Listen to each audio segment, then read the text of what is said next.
Hello everybody, Daniel here, more Pokemon of the week, and when I found out what my Pokemon was going to be for this week, I was quite happy, because this is a Pokemon that has a lot of interesting features going for it.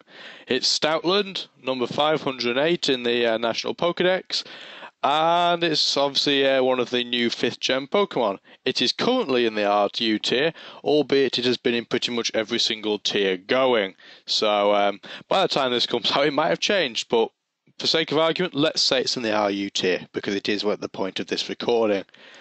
As a pure normal type, it only has one weakness, and that is to fighting. It has an immunity to Ghost, but unfortunately normal types, as you'll probably be well aware, don't have a single resistance, so that's not particularly wonderful.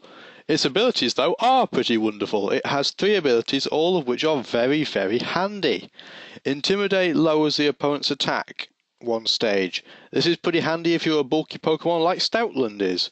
Sandrush doubles your speed in Sandstorm, which is also very handy considering base 80 is very, very average for a speed stat.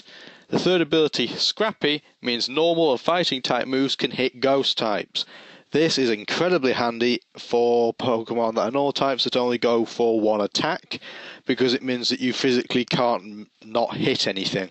You know, with normal type attacks being completely non-effective on ghost types normally. Its base stats are very useful, very well rounded for it.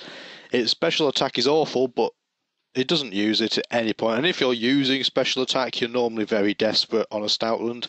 It is quite a shame because it does have quite a useful special move pool, but never mind, we won't dwell on that. We'll dwell on what is useful instead. Its attack of 100 is very handy and very useful indeed. And it's pretty bulky too, considering base 85 in health combined with base 90s in both defences. That's pretty good actually. It's just above average, but for the RU tier that's very impressive. So if we go to the first of the 3 sets, this is the set that people will use if they try to run Stoutland in overuse, which isn't as stupid as it initially sounds.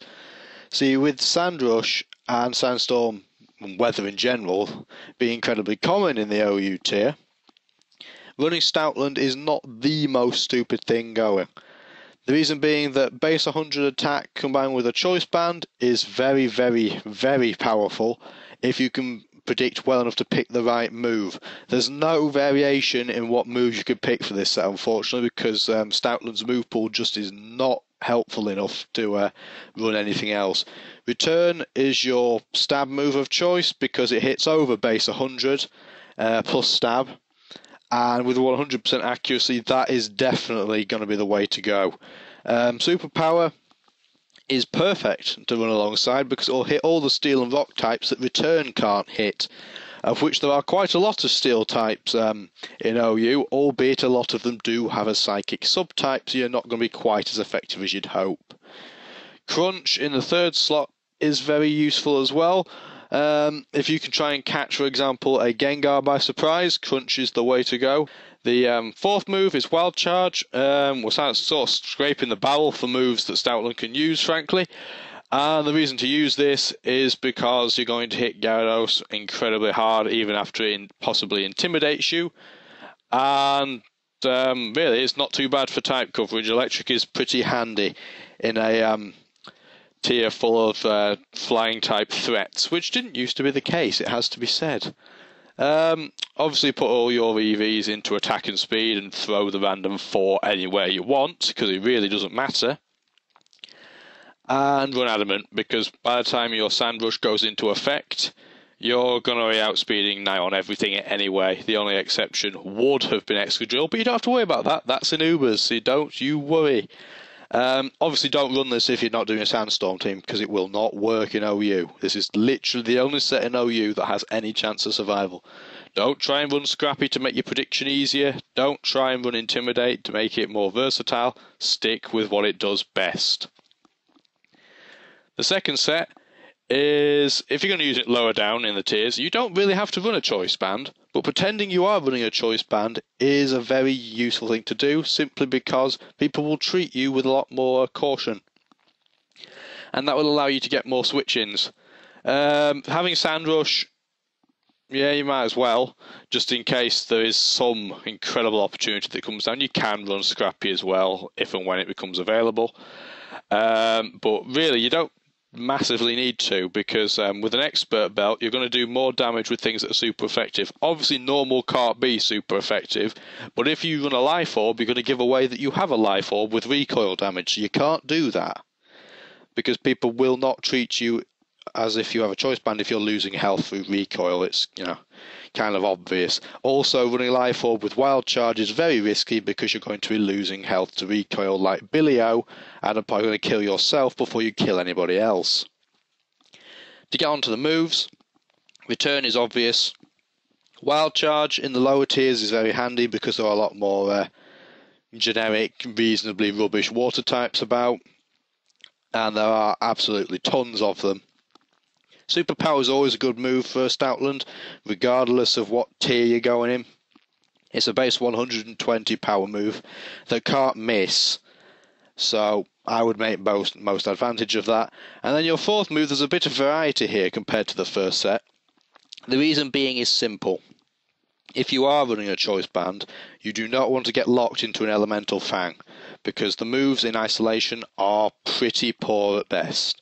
They're base 65, they're not stabbed in this case, so you're really not going to do a whole lot with it. Even if it is choice banded, it's not particularly ideal to be locked into a very situational move. I mean, Fire Fang, if you were in OU, would only hit things like Fortress, Sizzle, and Genesect. Now, Hard and Ice Fang would hit the Dragon Flyings that loom the tier.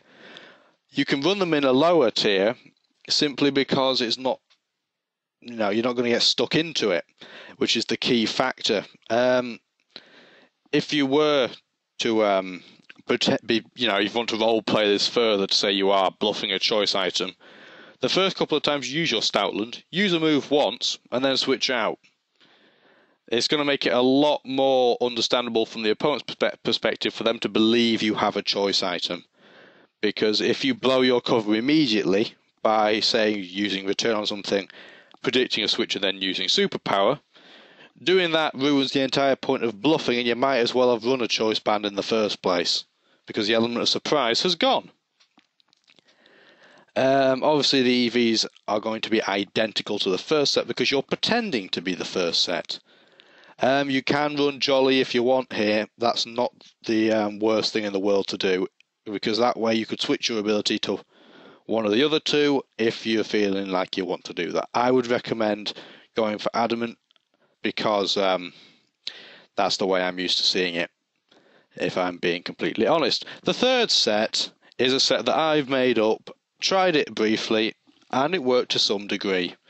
It's actually got quite a lot going for it, this. With a careful nature boosting your special defense, and with full investment in special defense, you can take special attacks very, very well with your base 90 special defense by default, combined with an 85 HP. Normal type is not the worst type in the world for a defensive Pokemon. Sure, you don't have any resistances, but you only have one type weakness and you have an immunity. So you know for a fact that most of the time you're not going to get hit super effectively. And because most fighting type moves are physical, that is why I put the focus especially into the special side.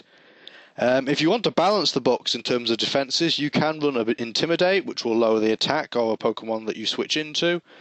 Unfortunately, the idea of being a wall is that people will usually switch into you, so that's not hugely useful, but that's the safer method you could go for. The reason I put Scrappy there as well is because this set only runs one attack, and it's going to be Stab, so if you want to hit any ghost whatsoever, you're going to have to run Scrappy.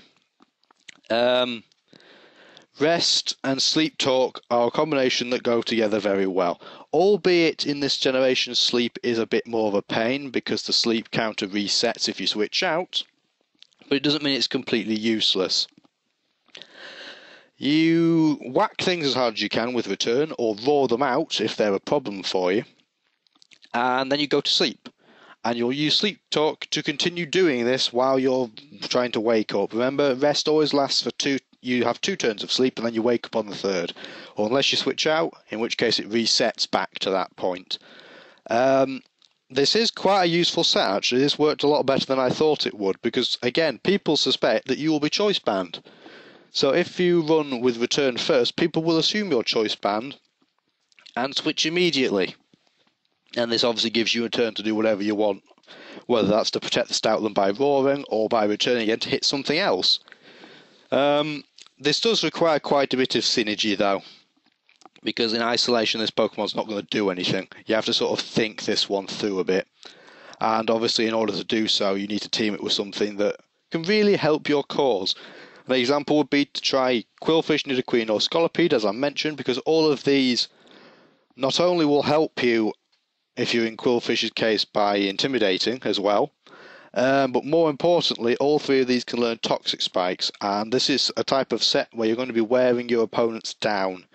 And if you're going to roar them out, you're going to keep switching Pokemon out constantly. So you want to get a set of entry hazards up as to a larger degree as possible. And Toxic Spikes are going to be your best ally for that. You will require, though, a Pokemon to take out a Pokemon that could absorb Toxic Spikes, of which there are a few lurking around RU and NU. So make sure you pack I would say a good fire type with you. I say good loosely because obviously in RU and NU there aren't that many of them going. But you'll want to pack something like that to make sure that your plan for phasing doesn't get completely ruined. This is also a very good set if you're trying to stop a Pokemon that's sweeping you by, say, Swords Dancing up on you. So it is quite versatile if nothing else. And I think that's that. That's 3 sets done. I hope you've enjoyed it. Next week, oh boy, I can tell you in advance, I'm not going to tell you which Pokemon it is, but I'm not looking forward to it. You might more than me. I really hope you do. Peace out, everybody.